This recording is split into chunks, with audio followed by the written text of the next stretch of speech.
CI का भी budget आज पेश हुआ है और चलिए हम सीधे हमसे जुड़ चुके हैं हमारे संवाददाता योगेंद्र पंचोली लाइव हमारे साथ जुड़ चुके हैं। योगेंद्र, आज सीआई का बजट पेश हुआ है, क्या कुछ जानकारी है आपके पास?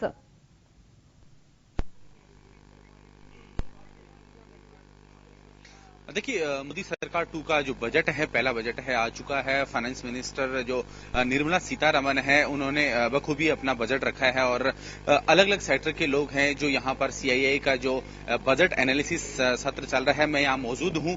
यहाँ हमारे साथ महिला उद्यमी भी जुड़े हुए हैं, उनसे बात करेंगे। मैम, कैसा ये बजट है जो कि फाइनेंस मिनिस्टर ने रखा है यहाँ पर? मैं अलका बत्रा, मैं सोशल एंटरप्रेन्योर भी हूँ और एक ह्यूमन रिसोर्स कंसल्टेंट भी हूँ और एक छोटी मोटी इंडस्ट्रीज अपनी चलती है। तो अगर मैं एक महिला के नाते, एक इंडस्ट्रियलिस्ट के नाते अगर कहूँ तो जो एक्सपेक्टेशन हमें थी वो अर्बन वुमेन को तो मुझे लगता है कि हम लोगों की पूरी एक्सपेक्टेशंस नहीं हुई हैं, but otherwise overall budget was okay. Rural women के लिए अगर कहें तो रूरल वुमेन के लिए उन्होंने काफी सारी चीजें की हैं। एसएचजी ग्रुप्स को जोड़ा है, हर घर में बिजली, हर घर में पानी, हर घर में गैस का चूल्हा। ये एक बहुत अच्छा इनकी जो स्कीम है जिसके ऊपर ये लोग काम करने जा रहे हैं, वो एक अच्छी बात रही है। As far as industries are concern, इन्होंने अप टू 1 करोड़ तक के जो सिंगल 1 मिनट में लोन सैंक्शन करने की बात जो कही है, अगर ये इम्प्लीमेंट करते हैं तो which is really very good. Startups के लिए कुछ स्कीम निकाली है जो स्टार्टअप्स के द्वारा ही करने जा रहे हैं, वो भी एक अच्छी बात है। तो ओवरऑल अगर हम इन नटशेल कहें तो जो बातें हमने इसमें सुनी है ठीक है, मतलब अच्छी स्कीम्स हैं कुछ। अगर इसे इम्प्लीमेंट होता है और वो निकल के आता है तो बहुत अच्छी बात है। अगर पैन कार्ड और आधार कार्ड को एक साथ लिंक किया है, this is also very nice idea. National sports council में, मैं एक स्पोर्ट्स पर्सन भी हूं, तो नेशनल स्पोर्ट्स काउंसिल जो बनाने की बात की जा रही है और स्पोर्ट्स पर्सन के लिए एनहेंसमेंट के लिए करी जा रही है, वो भी ठीक है। और खेलो इंडिया जो मिशन इनका चल रहा था जिसको आगे इन्होंने कंटिन्यू करने की बात की है, वो भी मेरे को पसंद है। So overall it is okay budget. इसके अलावा हर वर्ग को साधने की कोशिश इस बजट में की गई है, क्योंकि सरकार में रिपीट होने के बाद ये पहला बजट है प्रधानमंत्री नरेंद्र मोदी सरकार का। सीआईआई से जुड़े हुए पदाधिकारी भी हमारे साथ। सर, आपने आकलन किया है, बजट देखा है, किस तरह से लेते हैं इस पूरे बजट को, क्या रहा खास? देखिए, ये बजट बहुत ही शानदार बजट रहा है। सरकार ने जो इंडस्ट्री के सारे पेन पॉइंट्स थे उसको एड्रेस किया है, चाहे वो बैंकिंग में सुधार हो, चाहे जीएसटी के अंदर ऑटोमेटिक रिटर्न्स की बात हो रही है, इनकम टैक्स को भी 400 करोड़ तक की सभी कंपनियों का, जबकि जो कि 99.3% कंपनियां अब सिर्फ 25% इनकम टैक्स देंगी। इसके अलावा लेबर कोड है, स्टार्टअप के लिए जो बहुत ही शानदार पॉलिसीज इन्होंने दी हैं।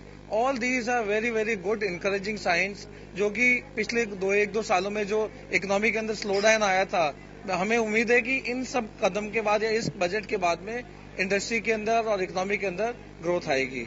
ओवरऑल हम इसको है ना करीब 9 नंबर देंगे। बजट बहुत ही शानदार रहा है।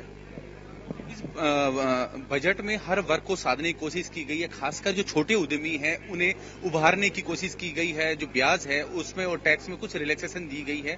किस तरह से आप लेते हैं इस बजट को overall? It is a transformational budget. इसमें इकोनॉमी को जो पहले जो अपन गरीब देशों की गिनती में आते थे, उससे अपने आप को डेवलप्ड देश की इकोनॉमी के हिसाब से ये बजट ड्राफ्ट हुआ है। इसमें सारे सेक्टर्स को बूस्ट दिया है। बेसिकली थ्रस्ट एरिया इंफ्रास्ट्रक्चर है और हाउसिंग है, जिससे मैक्सिमम जॉब क्रिएशन होगी। जो अनएम्प्लॉयमेंट की जो शिकायत पब्लिक को थी वो काफी कुछ एड्रेस हो जाएगी उस इश्यू में। लोगों की बातें सिर्फ ईज ऑफ बिजनेस की हो रही थी, उसकी ईज ऑफ लिविंग किया है। इससे हर एक आदमी को इंडिविजुअली कुछ न कुछ बेनिफिट दिया होगा। इसके अलावा ये बजट है खासकर क्योंकि कुछ एमएसएमई सेक्टर हो या फिर अन्य कुछ सेक्टर हो, उन्हें साधने की कोशिश की गई है, क्योंकि लगातार जिस तरह से टैक्स कलेक्शन को लेकर समस्याएं आ रही थी। लेकिन अब आपसे बात करना चाहेंगे, आप किस फील्ड से जुड़े हैं और इस बजट को किस तरह से लेते हैं आप? देखिए, फील्ड कोई भी हो, बजट एक आम नागरिक के हिसाब से देखना सबसे पहले बहुत इम्पोर्टेंट है।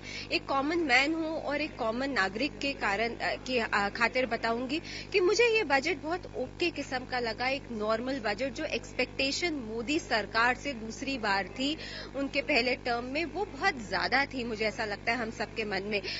डेफिनेटली कुछ स्पेसेस पर कहीं ना कहीं उन्होंने डेफिनेटली जैसे अफोर्डेबल हाउसिंग की बात करें, स्टार्टअप्स की बात करें, वहां पर डेफिनेटली उन्होंने एक सपोर्ट, एक कुशन दिया है। बट एक महिला हूं, एक लेडी हूं, एक मिडिल क्लास फैमिली के औरत होने के खातिर मुझे ऐसा लगता नहीं कि कुछ स्पेशल स्कीम्स हो। डेफिनेटली सेल्फ हेल्प ग्रुप्स की बात करें तो वहां पर एक उन्होंने सपोर्ट कुशन दिया, मुद्रा स्कीम में उन्होंने एक सपोर्ट कुशन दिया।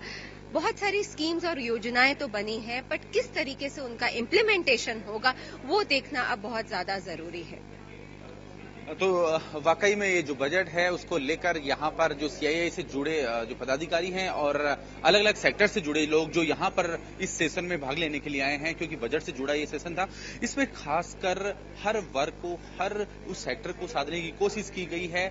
और यहाँ पर जो आउटपुट आ रहा है उसमें यही माना जा रहा है कि कहीं ना कहीं हर वर्ग इससे प्रभावित होने वाला है, क्योंकि एक अट्रैक्टिव बजट इसे कहा जा रहा है। सर, आपसे जानना चाहेंगे किस तरह से इस बजट को लेते हैं? मैं इसको इंक्लूसिव लेता हूं, और जो स्थिति थी अभी देश में कि बहुत ज्यादा डाउन टर्न था, इकोनॉमिक स्लो डाउन था, तो उन्होंने सारे सेक्टर्स को कवर किया है।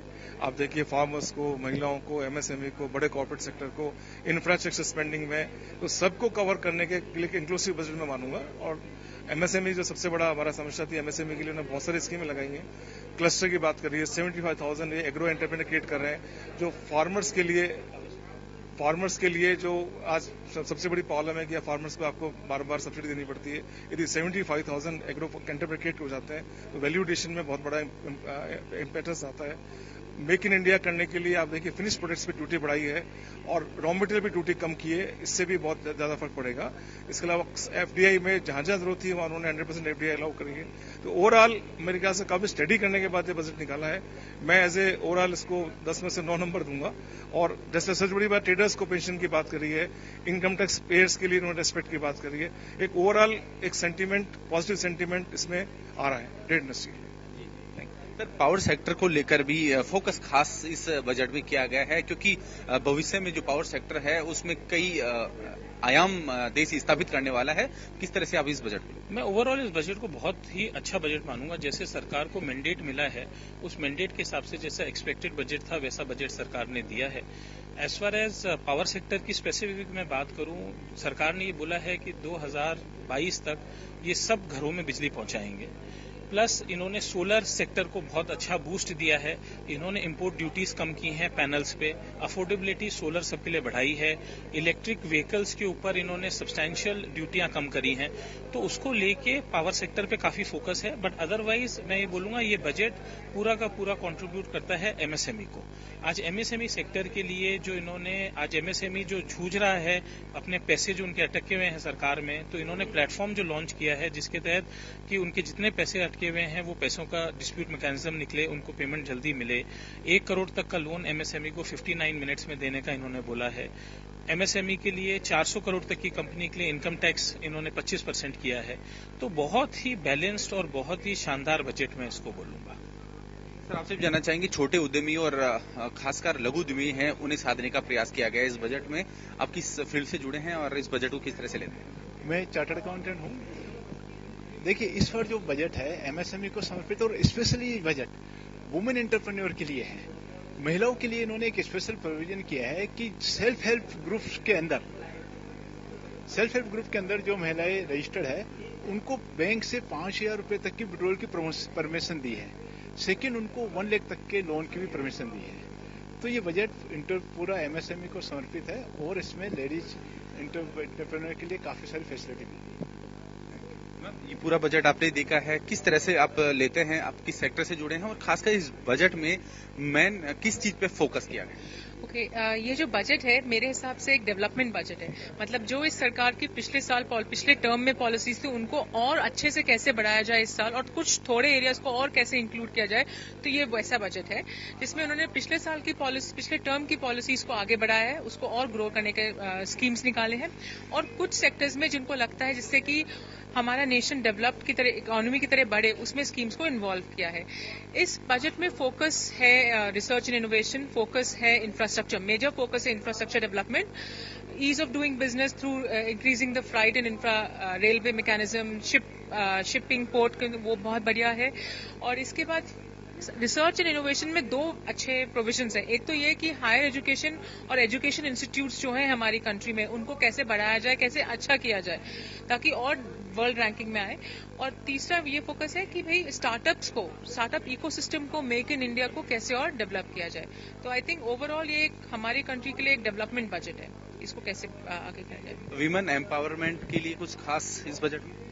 आई थिंक कुछ खास नहीं है, पर उसकी जरूरत भी नहीं है। बिकॉज जैसे आपने कहा, मैंने कहा कि उज्ज्वला स्कीम हुआ, स्वच्छ भारत में जो स्कीम हुआ, उन्होंने वो पिछले टर्म में करके छोड़ नहीं दिया है, उसको आगे बढ़ाने के लिए उसको और एम्फेसिस दिया है, which will impact a lot of women.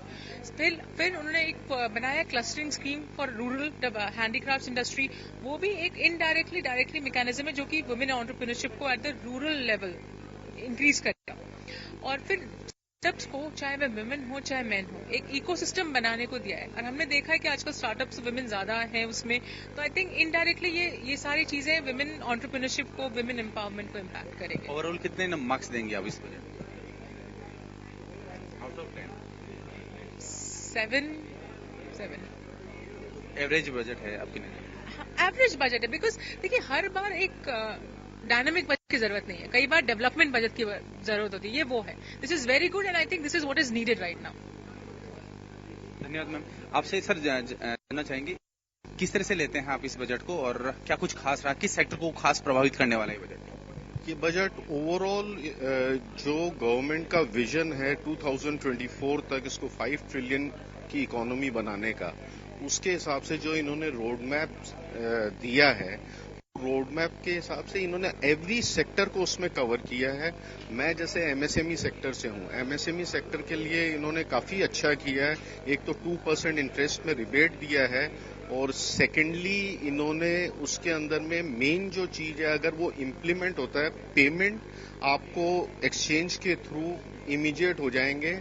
अगर वो चीज ये इनकी स्कीम पहले भी थी, मगर अब जाके ये इसको बजट में लाए हैं और ये इम्प्लीमेंट हो जाए तो ये इंडस्ट्री के लिए बहुत अच्छा हो जाएगा, एमएसएमई के लिए बहुत अच्छा हो जाएगा। प्लस इंफ्रास्ट्रक्चर में जो इनकी स्पेंडिंग है, आज 50 लाख करोड़ रेलवे में 2030 तक, और उसके बाद रोड्स 1,25,000 रोड और घर घर बिजली, ये सब स्कीम्स अगर सारी इम्प्लीमेंट हो जाए तो इनका वो जो ग्रोथ का जो रेट है 8% के करीब में हर साल आए, तो ये वो 5 ट्रिलियन इकोनॉमी तक पहुंच जाएंगे, वो पूरा फुलफिल हो सकता है। बहुत अच्छा, इंडस्ट्री के लिए बहुत अच्छा बजट है। बाकी जो विकास दर की बात की जा रही है, जीडीपी की जो बात की जा रही है, उसको कितनी राहत दे पाएगा ये बजट? जीडीपी के अंदर में अब देखिए, जैसे लास्ट ईयर इन्होंने फिस्कल डेफिसिट जो है उसको कंट्रोल कर लिया, 3.5% था, उसको 3.3 के अंदर में इन्होंने किया है। तो ओवरऑल ये जिस तरह से इंफ्रास्ट्रक्चर में स्पेंडिंग ये लोग कर रहे हैं, उसके हिसाब से जीडीपी ग्रोथ काफी अच्छी रहेगी।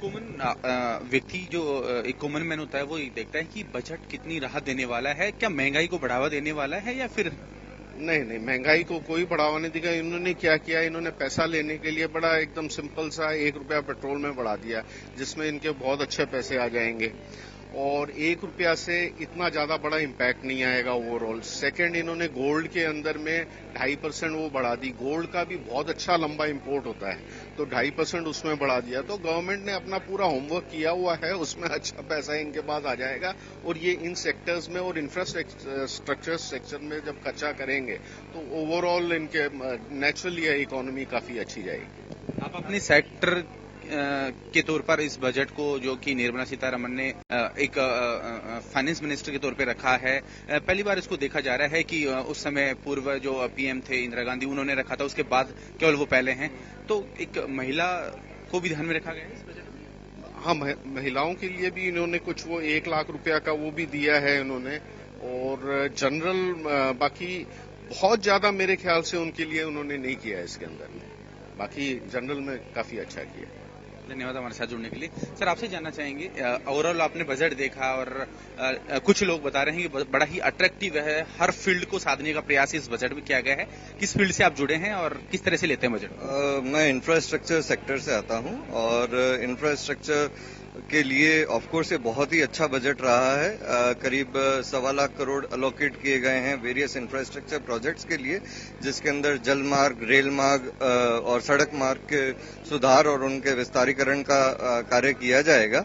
इसको देखते हुए बजट बहुत अच्छा है। कुछ एक चीजें हैं जो इंफ्रास्ट्रक्चर के लिए और भी इम्पोर्टेंट हो सकती थी, स्पेशली जैसे फ्यूल के ऊपर प्राइसेस बढ़ना, जबकि क्रूड के अंदर सब्सटेंशियल गिरावट है। उसको देखते हुए ट्रांसपोर्टर्स ये एक्सपेक्ट कर रहे थे, जो कि सड़क के सबसे ज्यादा यूजर्स हैं, कि प्राइसेस थोड़े कम आएंगे और जीएसटी के चलते उनको जो बेनिफिट मिल रहे हैं वो आगे लोगों को पास ऑन कर पाएंगे। फ्यूल प्राइसेस के बढ़ने से प्रोबेबली वो थोड़ा और डिले हो गया है। एक इम्पॉर्टेंट बजट घोषणा जो की गई है वो ये है कि 2019 तक डिफिकेशन फ्री सिटीज हो जाएंगे सबके सब। ये जो घोषणा है अगर ये अमल में आती है तो ये भारत के लिए एक वरदान होगा। आज भी रेलवे ट्रैक्स के अलोंग बसी हुई कच्ची बस्तियां Delhi, NCR, Mumbai metropolitan region के अंदर नो डिफेक्शन जोन के अंदर नहीं आ रही हैं, जहां पे बजट के अंदर 6 लाख गांवों को डिफेक्शन फ्री बताया गया है। ऐसे में इन मेट्रो सिटीज को भी डिफेक्शन फ्री किया जाए और ये टारगेट अचीव किया जाए, ये हिंदुस्तान के लिए एक वरदान होगा। ओवरऑल किस तरह से देखते हैं, कितना आप मानते हैं ये बजट कितना कारगर होगा? क्योंकि 2 साल पहले नोटबंदी और जीएसटी के बाद कहीं ना कहीं हर सेक्टर प्रभावित है और लोगों में डर भी है, लेकिन अब सरकार को दोबारा मौका दिया गया है और एक अट्रैक्टिव बजट है ये, तो आप अपने टर्म में किस तरह से बताएंगे ये बजट? 1 लाख करोड़ के एनपीएस का कम होने की बात कही है फाइनेंस मिनिस्टर साहब ने, और 70,000 करोड़ के लिक्विडिटी को क्रेडिट की तरफ जोड़ा है पीएसयू बैंक्स के थ्रू। मेरा ऐसा मानना है कि 70,000 करोड़ की लिक्विडिटी जीएसटी और नोटबंदी के दौर के बाद शायद सफिशिएंट नहीं हो। फाइनेंस मिनिस्टर साहब को इस बात पे ध्यान देना चाहिए कि मार्केट के अंदर लिक्विडिटी बढ़े। रिफंड्स के ऊपर कोई बहुत कारगर पॉलिसी नहीं आई है। शायद अगर वो भी आती तो मार्केट के अंदर लिक्विडिटी बढ़ सकती थी, जो सीधे सीधे एम्प्लॉयमेंट को और मार्केट के सेंटिमेंट को सुधारने में मदद देती। धन्यवाद हमारे साथ जुड़ने के लिए। तो वाकई ये जो बजट है अट्रैक्टिव बजट, इसे हर फील्ड का, हर सेक्टर से जुड़े जो लोग हैं, जो एक्सपर्ट हैं, वो बता रहे हैं। सर, आपसे जुड़ना चाहेंगे, इस बजट को किस तरह से ले रहे हैं आप? क्योंकि मोदी सरकार 2 का ये बजट है, पहला बजट है, कुछ अट्रैक्टिव सरकार 2 का ये एक्चुअली अगले 5 साल का एक रोड मैप उन्होंने दिया है, जिसमें कहा है कि इंफ्रास्ट्रक्चर में ये 100 लाख करोड़ रुपए खर्च करेंगे। जल शक्ति मंत्रालय पहली बार बनाया गया है, हालांकि उसका कोई क्लियर रोड मैप इन्होंने नहीं दिया है। पहली बार इन्होंने मेंशन किया है कि भाई ऑयल सीड का हम देश में प्रोडक्शन बढ़ाएंगे, जिसका इंपोर्ट लगातार पिछले 25-30 सालों से लगातार बढ़ रहा है, और इनका टारगेट भी है कि 3 साल में ये करीब करीब ऑयल सीड का प्रोडक्शन को डबल कर देंगे, जो अभी चल रहा है उससे। कुछ मायनों में ये बहुत अच्छा है, लेकिन देखने वाली बात है कि ये कितना कर पाते हैं। रोड मैप इन्होंने जरूर कोशिश की है, लेकिन जो क्लियर डायरेक्शन है किस तरह से ये करेंगे स्पेसिफिकली, वो देखने वाली बात है।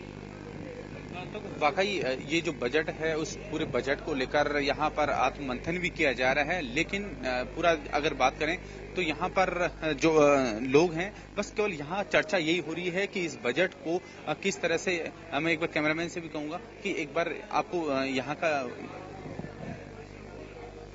तो वाकई ये जो बजट है, ये बजट अट्रैक्टिव है और अलग अलग फील्ड के जो लोग हैं वो बता रहे हैं कि इस बजट में हर वर्ग को साधने की कोशिश की गई है। खासकर एमएसएमई जो सेक्टर है, उस सेक्टर को उठाने की बात कही गई है, क्योंकि जिस तरह से देश की पूरी अर्थव्यवस्था है और जो जीडीपी का जो एक ग्रोथ रेट है, उसमें भी कुछ कमी आने की बात कही गई थी, तो उसे बढ़ाने और उसे इंक्रीज करने, उसे बूस्टअप करने की जरूरत है।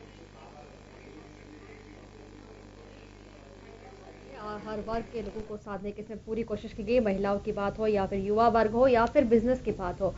और बहुत बहुत शुक्रिया योगेंद्र हमारे साथ जुड़ने के लिए।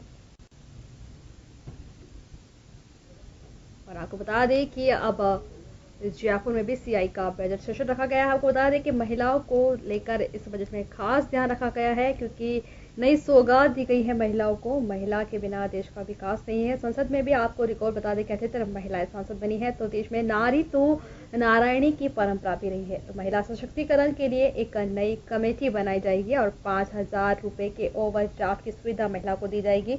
तो वहीं मुद्रा योजना के तहत 1 लाख रुपए लोन देने का भी ऐलान किया है। तो महिला उद्यमियों को भी बढ़ावा दिया जाएगा। तो वहीं अब इलेक्ट्रॉनिक गाड़ियों पर जीएसटी को 12% से घटाकर 5% कर दिया है। 2 लक्ष्यों पर इस बार बजट रखा गया है। मुहर लगी है राष्ट्रीय सुरक्षा और आर्थिक वृद्धि पर मुहर लगाई गई है। मजबूत देश के लिए मजबूत नागरिक 2022 तक सभी को आवास का लक्ष्य इस बजट में रखा गया है और हर घर को बिजली का लक्ष्य 2022 तक। गांव में हर घर तक पानी पहुंचाया जाएगा। 1.95 करोड़ मकानों को निर्माण होगा। इनमें टॉयलेट, बिजली, रसोई के कनेक्शन दिए जाएंगे।